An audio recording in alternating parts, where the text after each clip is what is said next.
Assalamualaikum warahmatullahi wabarakatuh. Waalaikumsalam warahmatullahi wabarakatuh. Yang terhormat dosen pengampu Ibu Bulan Ayundiani, SME, dan teman-teman sekalian, terima kasih atas kesempatannya. Di hari ini kami akan membahas atau mempresentasikan materi mengenai kebijakan moneter. Saya Fikri Alwada selaku moderator sama teman-teman saya Nasrullah, Ardiana, Nur Aisyah, dan Hafsa. Sebelum masuk ke materi, saya akan sedikit mengantarkan. Jadi seperti ini. Di kehidupan modern ini, dalam memenuhi kebutuhan sehari-hari, kebutuhan primer, sekunder, kita sangat bergantung kepada uang sebagai alat tukar. Nah, bayangkan jika harga nilai uang itu berubah-ubah. Anggaplah sekarang 50.000 kita bisa pakai untuk seminggu. Nah, di bulan depan 50.000 itu kita cuma bisa pakai untuk sehari. Itu sangat bisa berdampak buruk pada perekonomian. Nah, kenaikan-kenaikan seperti itu dapat kita sebut dengan istilah inflasi. Inflasi sendiri secara sederhana itu kenaikan harga terus-menerus, kenaikan harga barang dan jasa terus-menerus. Tapi banyak faktor-faktor lain. Secara umum inflasi lebih ke banyaknya uang yang beredar di masyarakat sehingga menyebabkan uang itu menurun harganya. Nah, di sini peran pemerintah sangat dibutuhkan dalam pengendalian inflasi. Nah, pemerintah sendiri melalui bank sentral memiliki kebijakan, yaitu kebijakan moneter. Nah, itulah yang akan kita bahas hari ini. Nah, langsung saja saya persilakan kepada teman saya untuk membahas kebijakan moneter. Baik, kebijakan moneter adalah kebijakan yang diatur oleh bank sentral pada suatu negara untuk menjaga stabilitas perekonomiannya agar keuangan yang beredar di masyarakat tetap stabil. Kebijakan moneter mempengaruhi jumlah uang yang beredar atau money supply melalui beberapa mekanisme. Yang pertama kebijakan suku bunga, yang kedua operasi pasar terbuka, yang ketiga persyaratan cadangan, yang keempat kebijakan makro prudensial. Yang pertama kebijakan suku bunga. Kebijakan suku bunga, bank sentral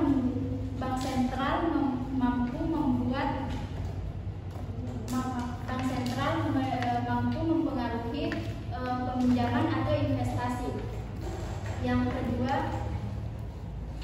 operasi pasar terbuka. Operasi pasar terbuka, bank sentral mampu membeli atau menjual sekuritas pemerintah di pasar terbuka. Dengan demikian bank sentral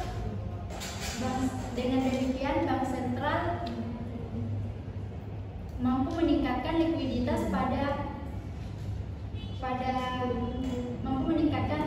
likuiditas. Begitupun sebaliknya, jika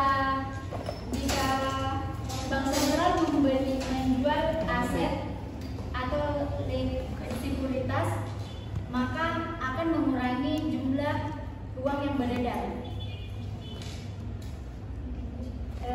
Persyaratan cadangan seperti bank meminjamkan uang kepada nasabah berdasarkan sebagian kecil harta yang dimilikinya. Pemerintah membuat satu persyaratan sebagai imbalan bagi mereka yang sudah menyimpan sejumlah simpanan untuk menutupi peminjamannya, dan itu disebut persyaratan cadangan. Yang terakhir yaitu kebijakan makro prudensial adalah contoh utamanya yaitu dari Bank Indonesia yang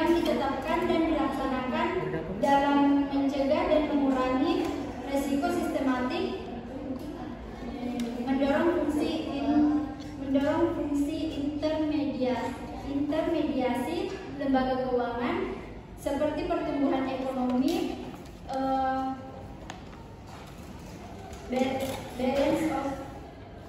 balance of payment, suku bunga dan nilai tukar. Selanjutnya saya berikan kepada moderator.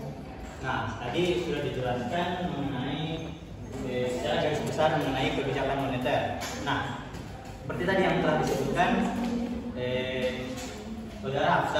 saudari Hafsah mengatakan mengenai bank sentral. Nah, untuk teman-teman yang belum tahu, bank sentral sendiri itu adalah bank utama di suatu negara. Jadi dia bank yang memiliki wewenang untuk mengatur mengenai sistem keuangan di negara tersebut bersamaan dengan pemerintah. Nah, bank sentral sendiri mengeluarkan kebijakan moneter untuk itu tadi yang telah disebutkan oleh saudari Hafsah, yaitu mengendalikan stabilitas ekonomi dengan mengeluarkan 4 kebijakan yang tadi itu. Yang pertama disebutkan kebijakan suku bunga, terus operasi pasar terbuka, terus persyaratan cadangan, dan yang terakhir kebijakan makroprudensial. Nah, namun yang akan kita bahas lebih jauh di sini yaitu peran suku bunga, ya. Tadi yang pertama kebijakan suku bunga. Nah, langsung saja di poin kedua akan dibahas oleh Aisyah. Silakan, saudara Aisyah. Terima kasih atas kesempatan yang diberikan. Langsung saja saya akan melanjutkan materi tentang peran suku bunga dalam mengendalikan inflasi dengan mempengaruhi sharing, conversion, dan investment. Yang pertama itu saving. Jika suku bunga tinggi, masyarakat akan lebih banyak menyimpan karena pinjaman yang lebih tinggi. Sebaliknya, jika suku bunga rendah, masyarakat akan lebih banyak mengeluarkan dana karena biaya pinjaman yang lebih rendah. Yang kedua itu konsumsi. Jika suku bunga tinggi, masyarakat akan lebih banyak menyimpan karena biaya penyimpanan yang lebih tinggi. Hal ini mungkin menyebabkan pengurangan permintaan agregat konsumsi karena masyarakat lebih banyak menyimpan dana daripada membeli barang-barang atau jasa. Dan yang ketiga itu investasi. Jika suku bunga tinggi, investasi akan lebih murah karena biaya pinjaman yang lebih rendah. Investasi akan lebih mahal karena biaya pinjaman lebih tinggi. Hal ini mungkin menyebabkan pengurangan permintaan agregat investasi karena investor lebih banyak menghindari investasi karena biaya yang lebih tinggi. Yang terakhir, inflasi. Jika suku bunga tinggi, inflasi akan lebih rendah karena biaya peminjam yang lebih tinggi, membuat permintaan agregat. Sebaliknya, jika suku bunga rendah, inflasi akan lebih tinggi karena biaya pinjam yang lebih rendah mempermudah permintaan agregat. Dan yang terakhir itu tingkat suku bunga terhadap nilai tukar mata uang. Tingkat suku bunga suatu negara dapat mempengaruhi daya tarik mata uangnya bagi investor.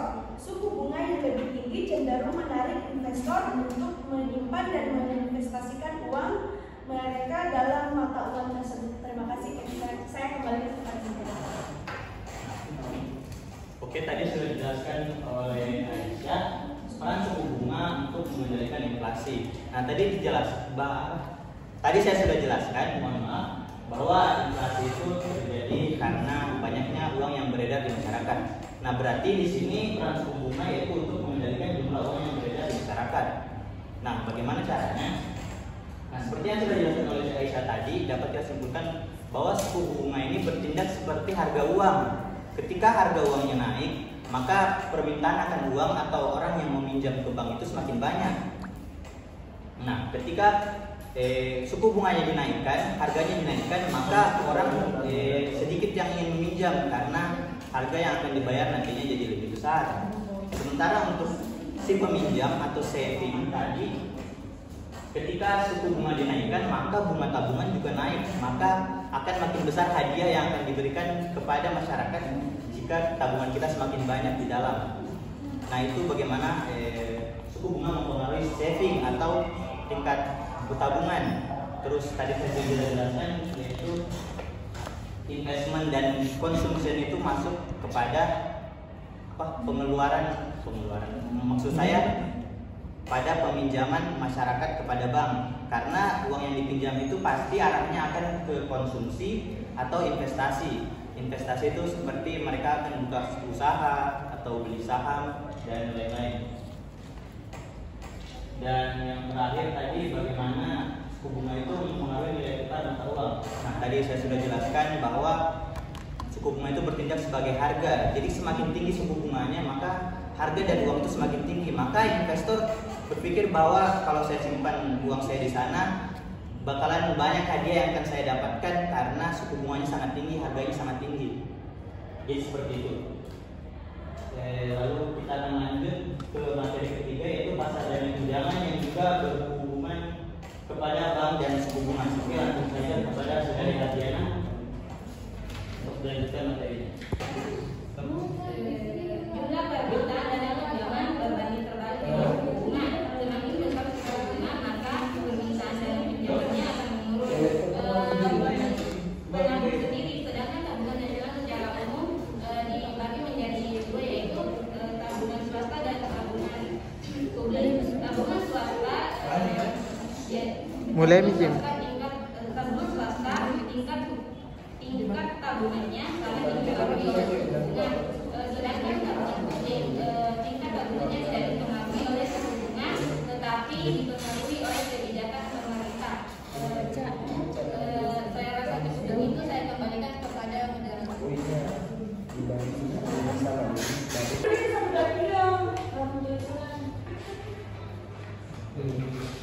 Ya. Yes.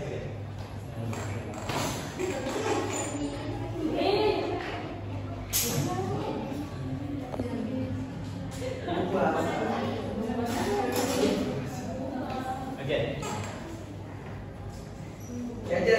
Oke, dari apa nih? Dari mana?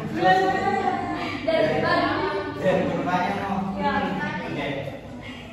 Oke, di sini ada kurva mengenai bagaimana hubungan suku bunga dengan pinjaman.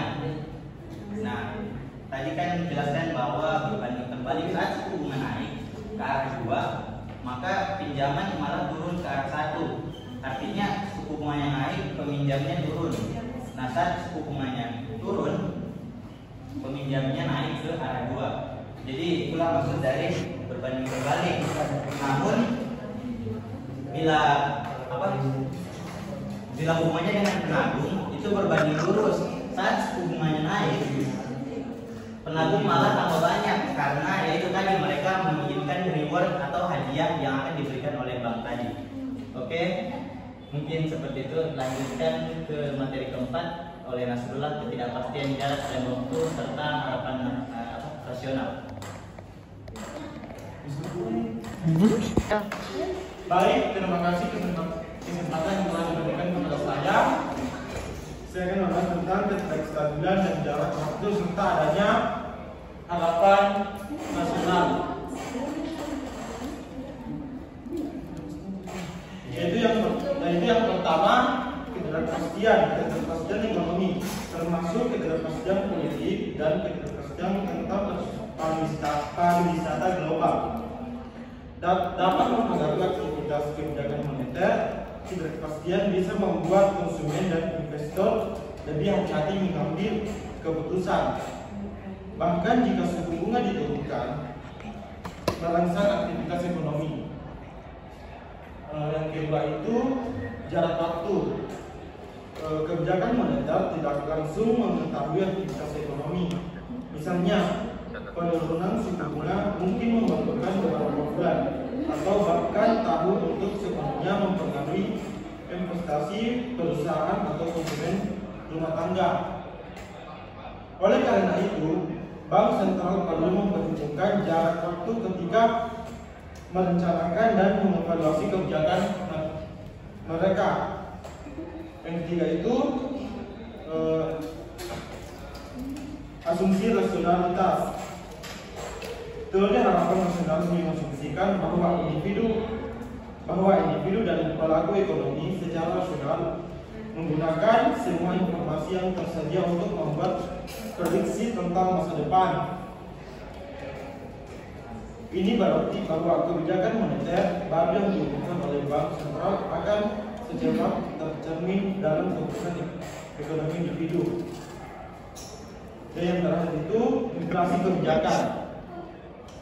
Dalam konteks kebijakan moneter, harapan nasional menyatakan bahwa Bank Sentral harus sangat transparan dalam komunikasi mereka dan memperhitungkan bagaimana pasar akan bereaksi terhadap kebijakan yang diumumkan.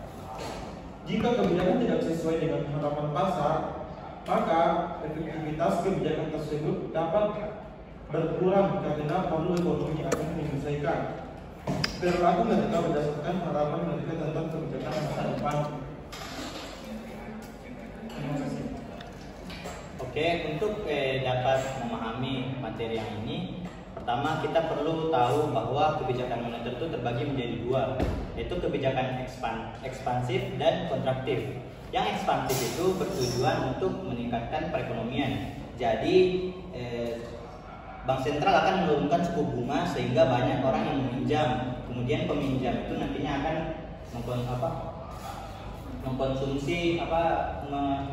melakukan gaya konsumsi ataupun investasi dari dana pinjaman itu. Maka di situ terjadilah perputaran ekonomi sehingga pengangguran bisa teratasi. Kemudian banyak orang yang mulai berjualan kembali karena dananya lebih. Nah, tapi di sisi lain yaitu kebijakan kontraktif moneter kontraktif, yaitu bertujuan untuk mengerem istilahnya, karena perekonomian yang naik tadi itu bisa menyebabkan inflasi yang semakin naik juga. Jadi saat inflasinya sudah tak terkendali, maka disitulah ada kebijakan kontraktif untuk menurunkan jumlah suku bunga yang ada menurunkan jumlah uang yang ada di masyarakat, maksud saya. Nah, ditarik dari dua hal tersebut, dapat diketahui bahwa bank ini sebenarnya melakukan kebijakan moneter ada tujuan akhirnya, ada tujuannya mengapa dia melakukan itu. Nah, ketiga hal ini adalah hal-hal atau kendala yang akan menyebabkan tujuan itu tidak tercapai. Yang tadi seperti ketidakpastian, misalkan suku bunga dinaikkan, belum tentu orang tiba-tiba bakalan meminjam. Mungkin saja dia takut karena mungkin sedang ada perang atau ada pergejolakan politik dan sebagainya. Terus jarak dan waktu. Saat suku bunga dinaikkan, tidak tiba-tiba juga orang langsung datang berbondong-bondong meminjam atau berbondong-bondong menabung uangnya. Jadi banyak yang harus dipertimbangkan di sini. Kemudian ada harapan rasional. Harapan rasional itu istilahnya bahwa masyarakat ini kan pintar, jadi pasti dia ingin menggunakan semua informasi yang ada itu untuk keuntungannya. Jadi belum tentu saat suku bunga dinaikkan dia bakal langsung menarik uang atau menabung, karena belum tentu bahwa itu sesuai dengan keuntungan yang akan diberikan kepada dirinya. Dia juga punya ekspektasi sendiri lah mengenai bagaimana kehidupannya di masa depan. Jadi tidak akan langsung terpengaruh oleh kebijakan bank. Jadi itu merupakan kendala. Jadi ketiga hal ini bisa jadi kendala dari tercapainya tujuan moneter. Oke, seperti itu. Rangkaian materi dari kami. Jika ada yang kurang dipahami, kami membuka sesi pertanyaan. Silakan kepada teman-teman yang ingin bertanya.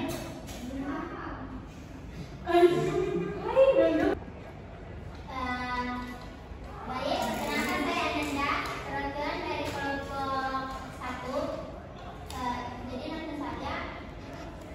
Sebenarnya saya tadi kurang mengerti dengan penjelasan dari materi, jadi saya akan bertanya kembali mengenai Bank Sentral. Tadi Bapak menjelaskan tentang jadi saya mau bertanya kembali, apa yang terjadi pada masyarakat kalau semisal Bank Sentral ini menaikkan tingkat suku bunganya?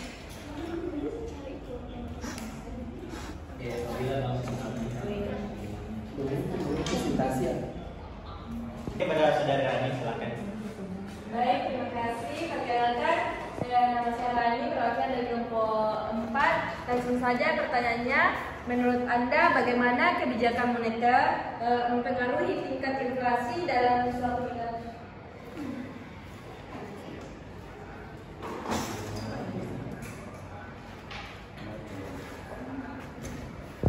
Oke, apa ada lagi?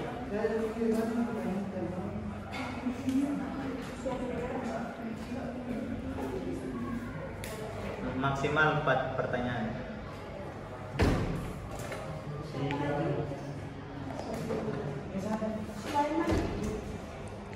Oke, silakan.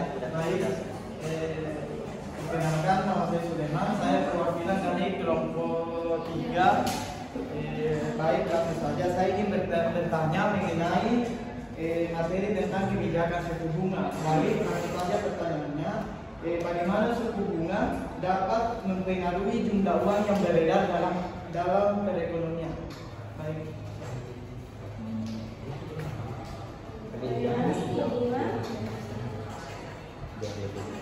Dapat mempengaruhi jumlah uang yang beredar dalam perekonomian.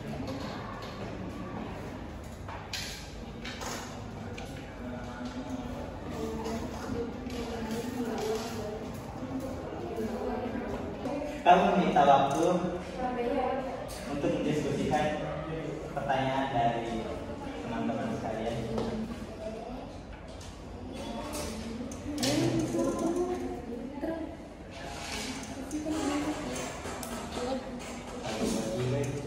Oke, kami akan menjawab pertanyaannya. Saudara Dani, pertanyaannya akan dijawab oleh Aisyah. Baik, pertanyaannya itu bagaimana kebijakan moneter mempengaruhi inflasi dalam suatu negara. Berikut adalah beberapa cara di mana kebijakan moneter dapat mempengaruhi tingkat inflasi. Yang pertama itu suku bunga.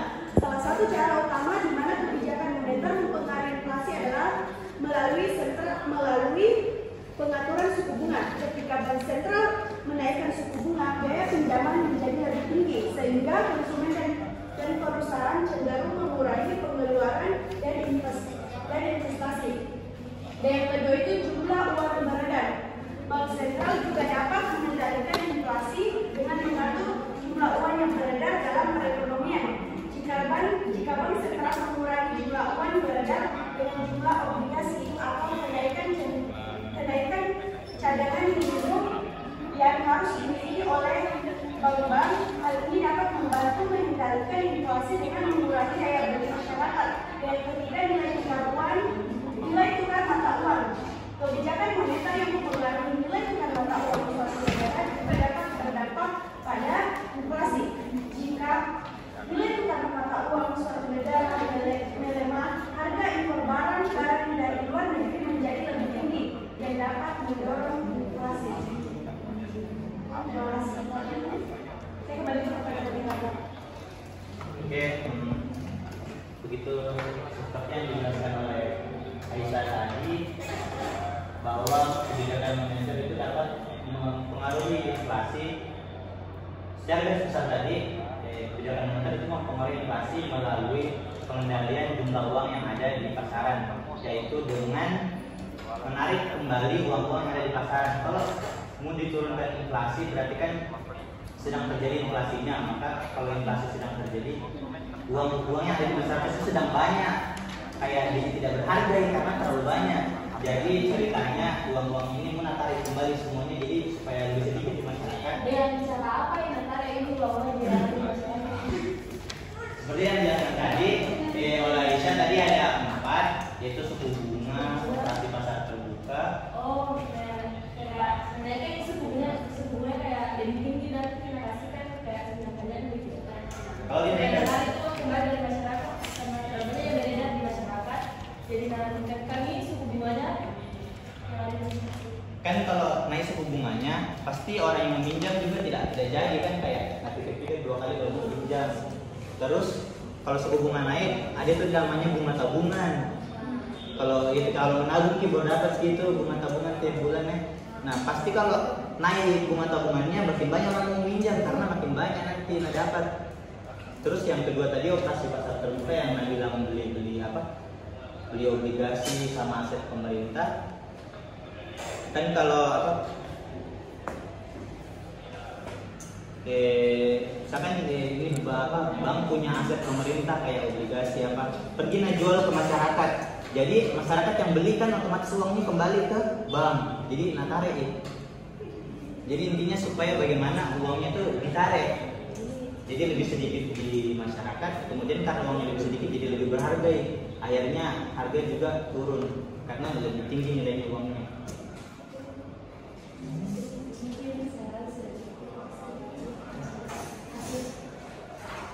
Dari Sulaiman, pertanyaan dari Sulaiman akan dijawab oleh Saudari Hafsah. Baik, pertanyaannya yaitu bagaimana suku bunga dapat mempengaruhi jumlah uang yang beredar? Suku bunga dapat mempengaruhi jumlah uang yang beredar dalam perekonomian melalui mekanisme kebijakan moneter. Ketika suku bunga diturunkan, maka minat peminjam akan meningkat. Hal ini dapat mendorong orang-orang meminjam lebih banyak uang karena biaya pinjaman menjadi rendah.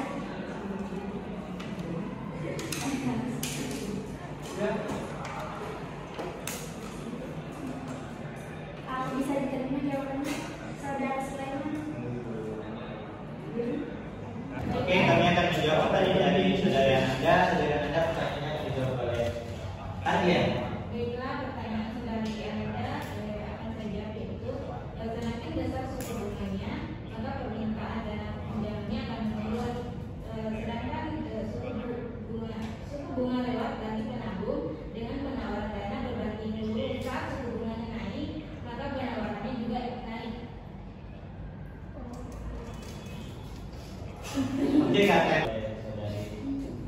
Saudari Ardiana. Apa yang terjadi jika bank sentral menaikkan tingkat suku bunganya? Nah, tadi yang sudah dibilang kalau suku bunganya naik, maka makin banyak orang yang mau pinjam.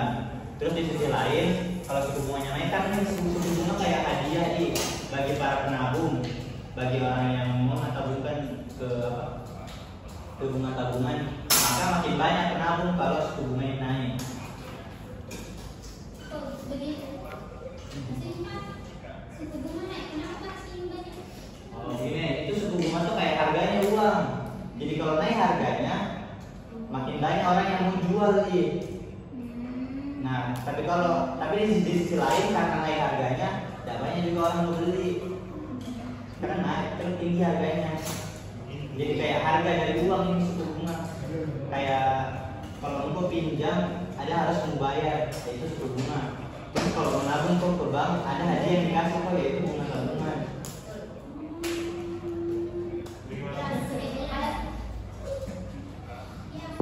Oke, begitulah presentasi dari kami. Kurang dan lebihnya mohon dimaafkan. Terima kasih teman-teman.